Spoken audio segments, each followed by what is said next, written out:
자, 이번 시간에는 한부모가족 지원법을 보도록 하겠습니다. 한부모가족 지원법은 초기에 1989년에 제정될 적에는 모자복지법으로 제정되었던 것입니다. 그랬던 것이 2001년 21세기로 넘으면서 모자복지법을 모부자복지법으로 바꿨고, 그리고 2007년에 오늘날의 이름인 한부모가족 지원법으로 이렇게 바꿔놓은 겁니다. 그래서 모자복지법이나 모부자복지법은 스티그마를 유발한다고 해서 그 이름을 한부모가족 지원법 이렇게 바꾼 거거든요. 많은 사람들이 한부모의 범위를 곧잘 착각을 해서 거기에 초점을 두면서 그 내용을 좀 확대시켜 나가도록 하겠습니다. 뭐 앞에 목적이나 이거 줘 있고, 두 번째 보시면 국가 등의 책임 나와 있습니다. 그래서 여기 보면 한부모 가족의, 여기 계속 나오는 것이 한부모 가족의 복지란 말이 계속 나와 있죠. 한부모 가족의 권익과 자립을 지원하기 위한 뭐 이런 말들 계속 나와 있습니다. 또 여기 특히 나왔던 것이 모자복지법 시대나 모부자복지법 시대에 있었던 한부모 가족에 대한 사회적 편견과 차별을 예방한다. 요거 아주 중요했었죠. 바로 호래비 이런 소리를 많이 우리가 들었던 얘기 아니겠습니까? 바로 그런 과정 속에서 그 자녀들이 듣는 그 애달픔이 스티그마라고 하는 것이 이만저만큼 것이 아니었다는 것입니다. 그래도 국가적 차원에서 그런 스티그마를 없애기 위한 노력에서 만들어진 이름이 한부모가족 지원법이었다. 이렇게 보시면 됩니다. 또 여기 보면은 여기 청소년 한부모가족의 자립지원도 나와 있죠. 위하여 청소년 한부모가족 지원해 주셔야 됩니다. 청소년 한부모가족. 그다음에 한부모 가족의 권리와 책임이 쭉 나와 있는데 뭐 보시래 여기도 보시면 두 번째에 한부모 가족의 모 또는 부와 아동은 한부모 가족 관련 정책 결정 과정에 참여할 권리가 있다. 여기 한부모 가족의 모나 부나 아동은 한부모 가족 관련 정책 결정 과정에 참여할 권리가 있다. 우리가 이건 정책론적 접근으로 본다면 급여 후 종류에는 현물급여, 현금급여, 바우처, 기회, 권리 등으로 이렇게 나누어서 소위 급여 후 종류를 정리를 했는데, 지금 여기에는 전에 한번 우리가 다뤄봤던 것이 장애인 복지법에서 본 적이 있습니다. 장애인들은 장애인 관련 정책 결정 과정에 우선적으로 참여할 권리가 있다라고 이렇게 규정된 것처럼 권리라고 하는 급여를 지급한다라고 법률로 규정했습니다. 여기도 역시 권리라고 하는 급여가 제공된다는 것을 이렇게 설명하고 있습니다. 다음에 정의를 보도록 하겠습니다. 이 정의를 보면은 많은 사람들이 좀 전에 말한 것처럼 한부모라는 말이 나오면 무조건 모나 부 중에 한 사람만 있는 경우로 착각하는데 착각입니다. 자, 여기 보시면 한부모 가족 지원법에서 모나 부라고 하는 것은 여기에 해당하는 자로서 아동인 자녀를 양육하는 자. 아동인 자녀를. 첫 번째 보면 배우자와 사별. 당연히 한부모 가족이지요. 이혼, 한부모 가족이지요. 배우자로부터 유기된 자로서 아동인 자녀를 양육하는 자. 이렇게 되는 거지요. 또 그런가 하면은 배우자를 가졌는데 정신이나 신체의 장애로 장기간 노동능력을 상실한 장기간 노동력을 상실한 배우자를 가진 자로서 아동인 자녀를 양육하는 자. 배우자가 있어도 한부모 가족의 모나 부의 지위를 갖는다는 것입니다. 또 그런가 하면은 시설에 입소한 배우자 또는 병역 복무 중인 배우자를 가진 사람으로서 아동인 자녀를 양육하는 자. 또 그러면 여기 미혼자로서 아동인 자녀를 양육하는 자. 그러나 사실관계에 있는 자는 제외한다. 이거 보셔야 됩니다. 사실혼관계에 있는 자는 제외한다. 이에 대한 것은 물론 재판상의 문제가, 법률 해석상의 문제가 되겠지만 어쨌든 미혼자로서 모나 부가 모마나입니다. 미혼자로서 아동인 자녀를 양육하는 자도 한부모 가족 지원법상의 모나 부에 해당이 된다는 걸 알아주시면 되지만 사실혼관계에 있는 사람은 여기에 포함되지 않는다라고 해서 중요 표시해놨습니다. 다음에 청소년 한부모가 있습니다. 한부모는 한부모인데, 위에 같은 한부모는 한부모인데 그 한부모의 나이가 청소년 기본법 규정에 의해서, 청소년 기본법에 의해서 청소년이라고 하는 것은 9살 이상 24세 이하를 말하고 있거든요. 그 때문에 청소년 한부모는 24세 이하의 모나 부를 청소년 한부모라고 설명하고 있는 것입니다. 청소년 한부모 보시고, 또 우리가 아동복지법에서 보는 아동과 청소년 한부모 가족 지원법에서 나오는 아동은 좀 문제가 다릅니다. 아동복지법상의 아동이라고 하는 것은 18세 미만을 아동이라고 이렇게 정의를 합니다. 그런데 한부모 가족 지원법상의 아동은 다릅니다. 여기는 한부모 가족 지원법상의 아동은 당연히 18세 미만을 원칙으로 하죠. 18세 미만은 원칙인데 취약적인 경우에는 22세 미만. 병역 의무를 이행하고 취약 중인 경우에는 병역 의무를 이행한 기간을 가산한 연령 미만으로 해서 좀 더 폭넓게 설명을 합니다. 원칙은 아동복지법 규정에 있는 것처럼 18세 미만으로 하지만 취약적인 경우에는 바로 22세 미만. 만약에 병역 의무를 수행하고 나서 취약을 하고 있다면 병역 이행 기간까지 더해서 그 기간을 연장해서 아동의 범위를 포함시킨다라고 이렇게 보시면 됩니다. 그다음에 지원 기간 좋고, 그다음에 보호 대상자 좋습니다. 보호 대상자. 자, 여기 보시면 조심할 것이 여기 나와 있죠. 혼인 관계에 있지 아니한 자로서, 혼인 관계에 있지 아니한 자로서 출산 전 임산부, 또 그럼 출산 후 해당 아동을 양육하지 아니하는 모는 이들이 출산 지원 시설을 이용할 경우는 이 법에 따른 지원 대상, 여기 중요 표시하셔야 됩니다. 우리가 보면 분명히 한부모 가족 지원법상의 모나 부라고 하는 것은 조건을 구비한 자로서 아동을 양육하는, 아동인 자녀를 양육하는 자라고 정의를 보여놨습니까? 그런데 여기는 그 예로 혼인관계에 있지 아니한 자로서, 혼인관계에 있지 아니한 자로서 임신 중인, 거기 출산 전 임산부도 포함이 되고, 출산 전 임산부도 포함이 되고, 출산 후 출산한 아동을 양육하지 아니하는 모도 포함이 된다는 것입니다. 출산 후 출산한 아동을 양육하지 아니하는 모도 한부모 가족 지원법상의 대상 범위가 된다는 것을 꼭 알아주셔야 됩니다. 그 때문에 꼭 아동인 자녀를 양육해야만 그 지원 대상이 되는 것이 아니라 임산 중인 출산부도 지원 대상이 되는 거고, 또 출산했다 하더라도 출산한 그 아동을 양육하지 아니하는 모도 한부모 가족 지원법상의 지원 대상이 된다라는 이 규정을 꼭 보고 있어야 됩니다. 그런가 하면은 그 아동을 양육하는 조모나 조부도 보호 대상자가 됩니다. 부모가 사망했거나 가슴 아프게 생사가 분명하지 아니한, 부모가 사망했거나 부모 후 생사가 분명하지 아니한 아동으로서 그 아동을 양육하는 조부나 조모도 한부모 가족 지원법상의 바로 지원 대상자가 됩니다. 또 부모가 정신 또는 신체의 질병 장애로 장시간 노동 능력을 상실한 그 부모의 아동으로서 그 아동을 양육하는 조모나 조부도 한부모 가족 지원법상의 지원 대상자가 됩니다. 부모의 장기 복역 등으로 부양을 받을 수 없는 아동으로서 그 아동을 양육하는 조모나 조부도 한부모 가족 지원법상 지원 대상자가 됩니다. 다시 말해서 뒤에는 더 많은 것이 나올 수가 있고 대통령령으로 정하고 있습니다만은 한부모 가족 지원법상에 예외가 있는데 꼭 아동을 양육하는 모나 부만 한부모 가족 지원법상의 대상이 되는 건 아니다. 임신 중인 출산부도 지원 대상이 되는 것이고, 출산했다 하더라도 그 출산한 아동을 양육하지 아니하는 경우에 모두 지원 대상은 됩니다. 뿐만 아니라 일정 조건을 갖추고 있다면 그 아동을 양육하는 조모나 할머니나 조부 할아버지도 역시 지원 대상자가 된다는 것을 알아주시면 됩니다. 그래서 여기 지원 대상자 범위에 대한 특례에서 임신 중, 또 그러면 출산 후 그 출산 아동을 양육하지 아니하는 경우, 또 아동을 양육하는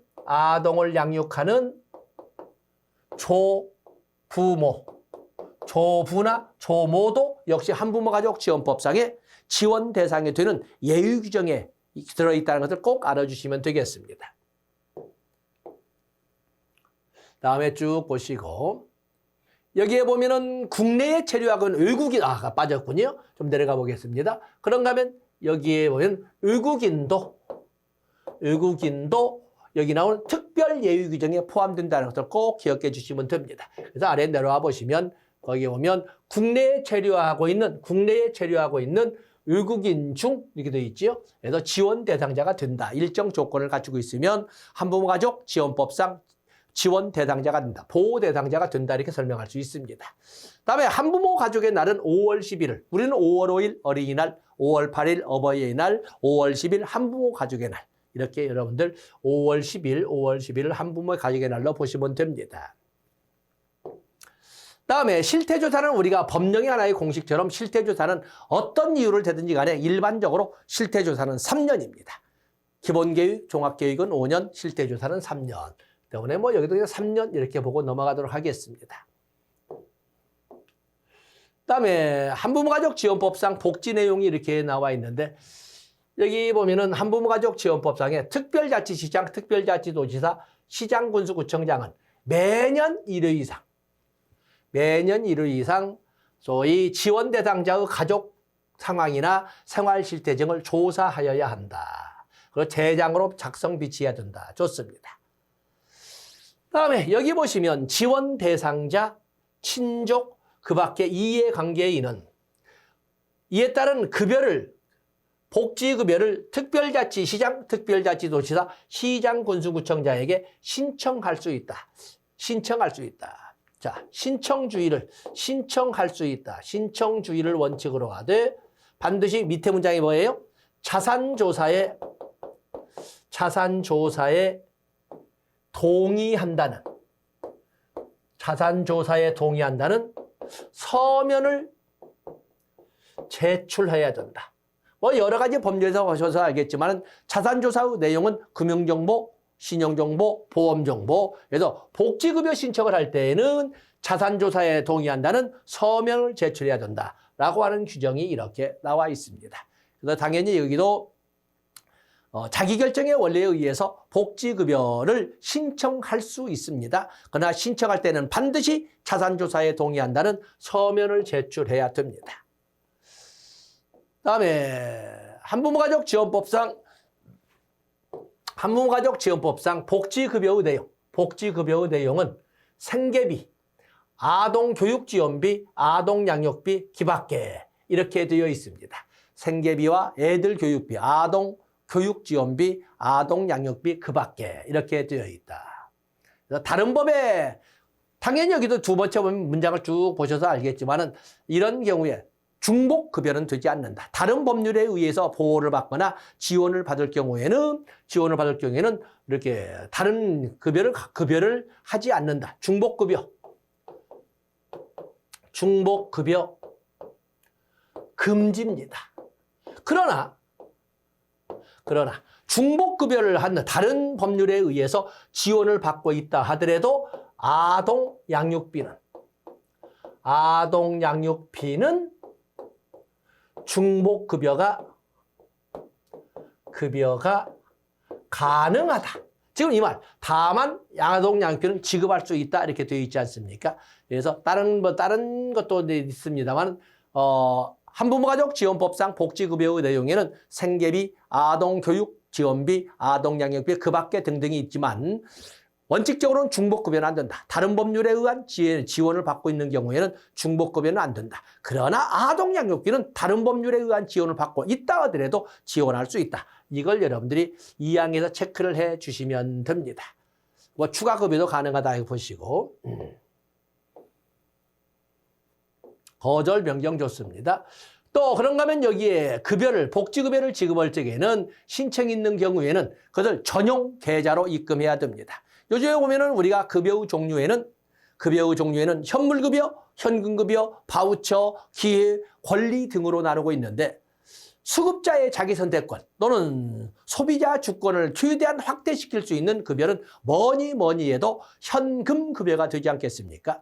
근데 현금급여의 문제는 장점이야. 운영 효율성도 뛰어나고 소비자 주권을 확대할 수 있고 스티그마를 제거할 수 있고 다 좋은데 횡령이라고 하는 목적의 용도로 잘못 써질 경우가 많다는 겁니다. 그래서 그 용도로만 쓸 수 있도록 또 그 용도로만 지급될 수 있도록 전용 계좌로만 지급하도록 하는 것이 원칙입니다. 그 말을 지금 하고 있는 겁니다. 그래서 여기는 복지급여 수급계좌, 복지급여 수급계좌 돼 있죠. 그래서 복지급여를 받는 지원 대상자의 신청이 있는 경우에는 거기 오면 대상자 명의, 지원 대상자 명의의 수급계좌로 입금하여야 한다. 이게 원칙이라는 겁니다. 원칙. 그다음에 한부모가족지원법상 복지급여의 내용으로 생계비, 아동교육지원비, 아동양육비 그 밖에도 있지만 또 돈도 빌려줍니다. 여기 오면 복지다금에 대요. 사업에 필요한 자금, 아동교육비, 의료비, 주택자금 그 밖에. 자, 이런 복지자금에 대여도 있다는 것입니다. 왜냐하면 지금 여기 한부모가족지원법상의 지원 원칙적 대상인 모나부는 아동인 자녀를 양육하는 모나부가 되지 않습니까? 원칙적으로.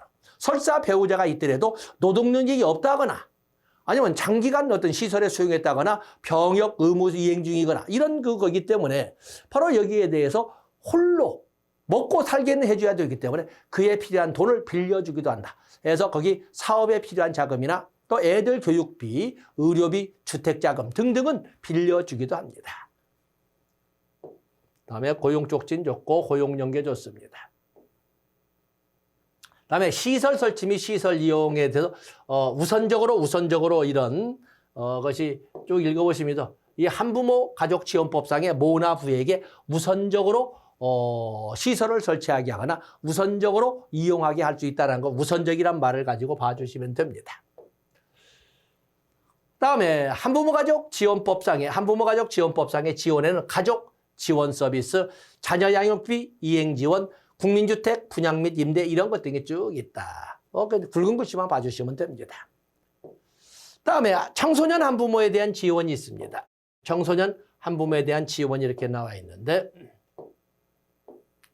청소년 한부모라고 하는 것은 청소년 기본법 규정에 의해서 9살 이상 24세 이하를 청소년이라고 하는데 그 한부모도 청소년인 거예요. 다시 말해서 24세 이하의 한부모를 청소년 한부모라고 합니다. 그러면 청소년 한부모에 대해 청소년 한부모도 역시 아직은 애들이잖아요. 청소년이지 않습니까? 그러다 보니까 청소년 한부모에 대한 교육 지원 또는 자립 지원이 있습니다.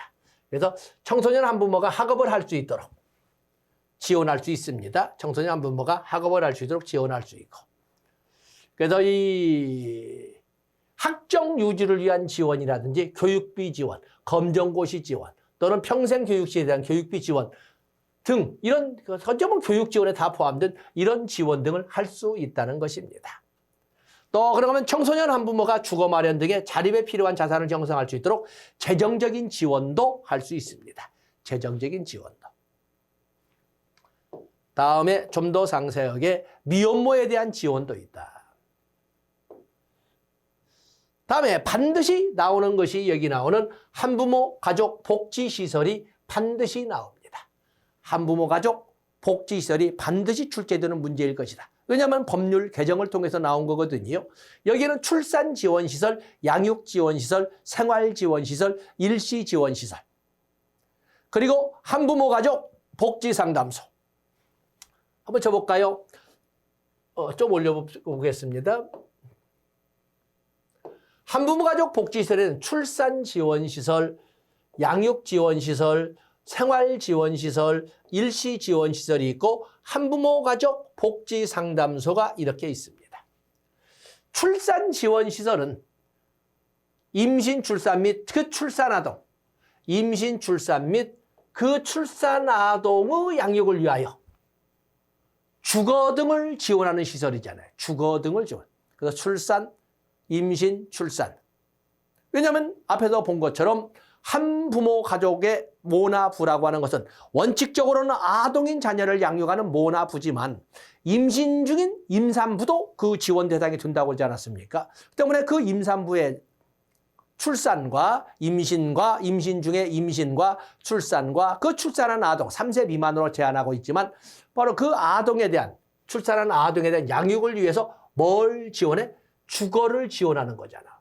그 때문에 우리가 사회복지 실천의 사회복지 실천 현장으로 본다면 여기는 당연히 복지에 관련되기 때문에 1차 현장이면서 생활시설이 여기 주거, 생활시설이 되겠어요. 생활시설과 이용시설로 볼 때 생활시설이잖아요.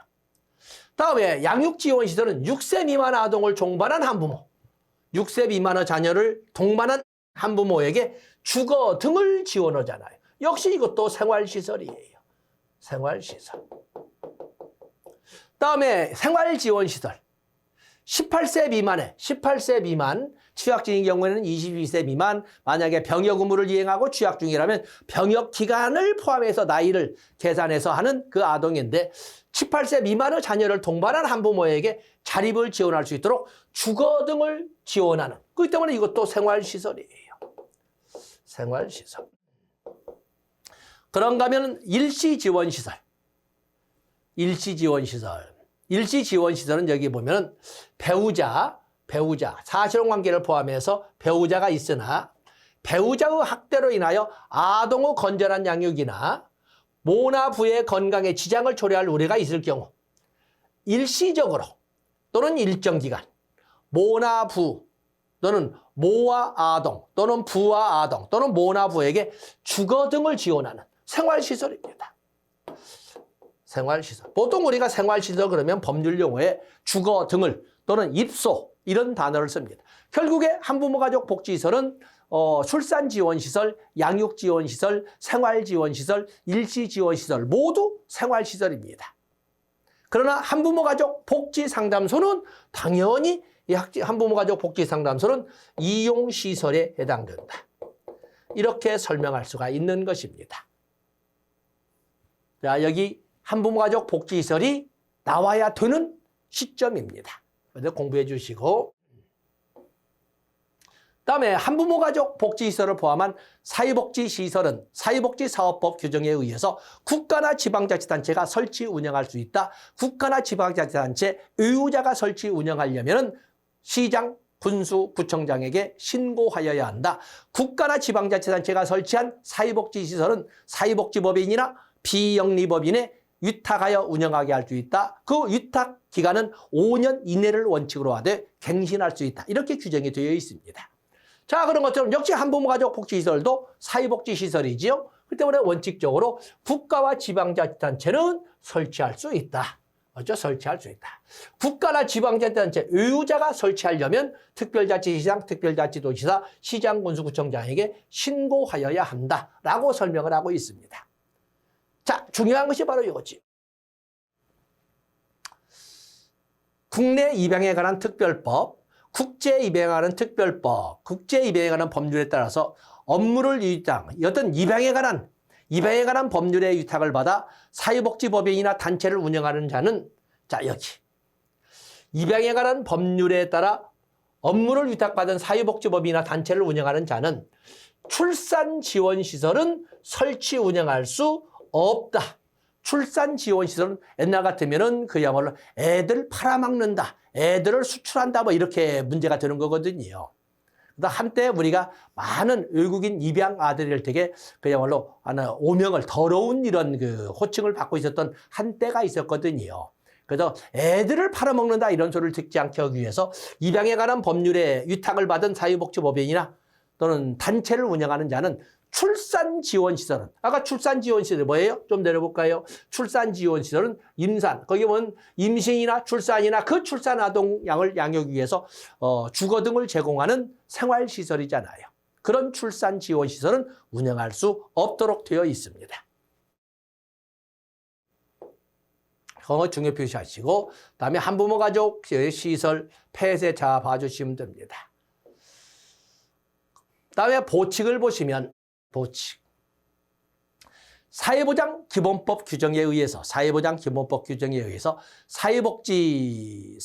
수급권은 압류금지, 담보금지,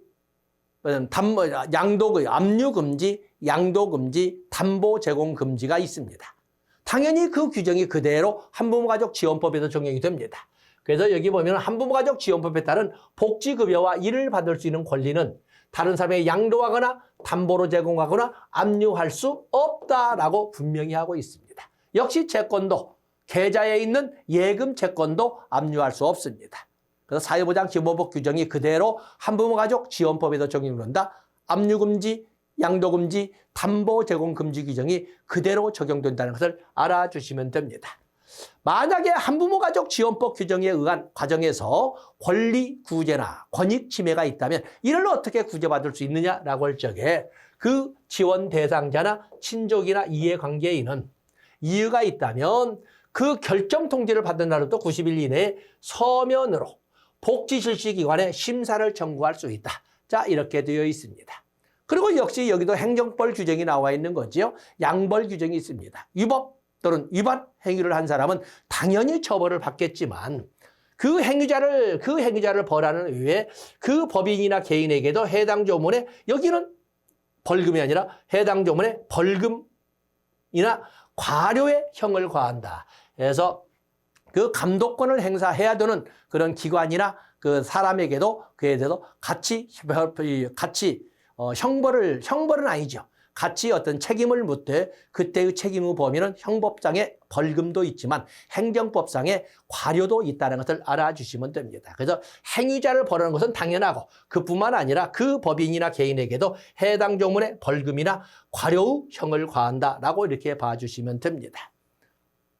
그렇기 때문에 만약에 성실히 했는데도 불구하고 그렇게 됐다면 책임을 묻지 않지만 어쨌든 원칙은 양벌 규정은 있다. 다음에 권한의 위임 나와 있지요. 그래서 여기 권한의 위임.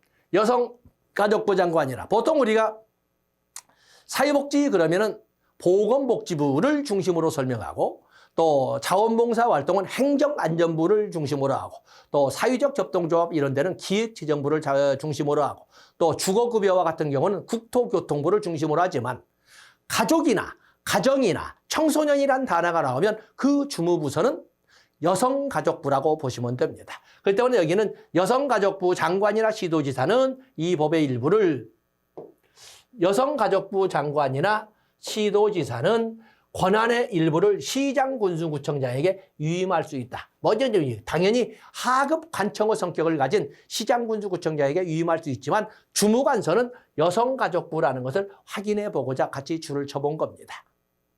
자, 이 시간은 여기까지 하고 다음 시간에는 또 한 문제가 꼭 나오고 있는 가정폭력 방지법과 또 성폭력 방지에 관한 법률을 대해서 한번 다뤄보도록 하겠습니다. 고맙습니다.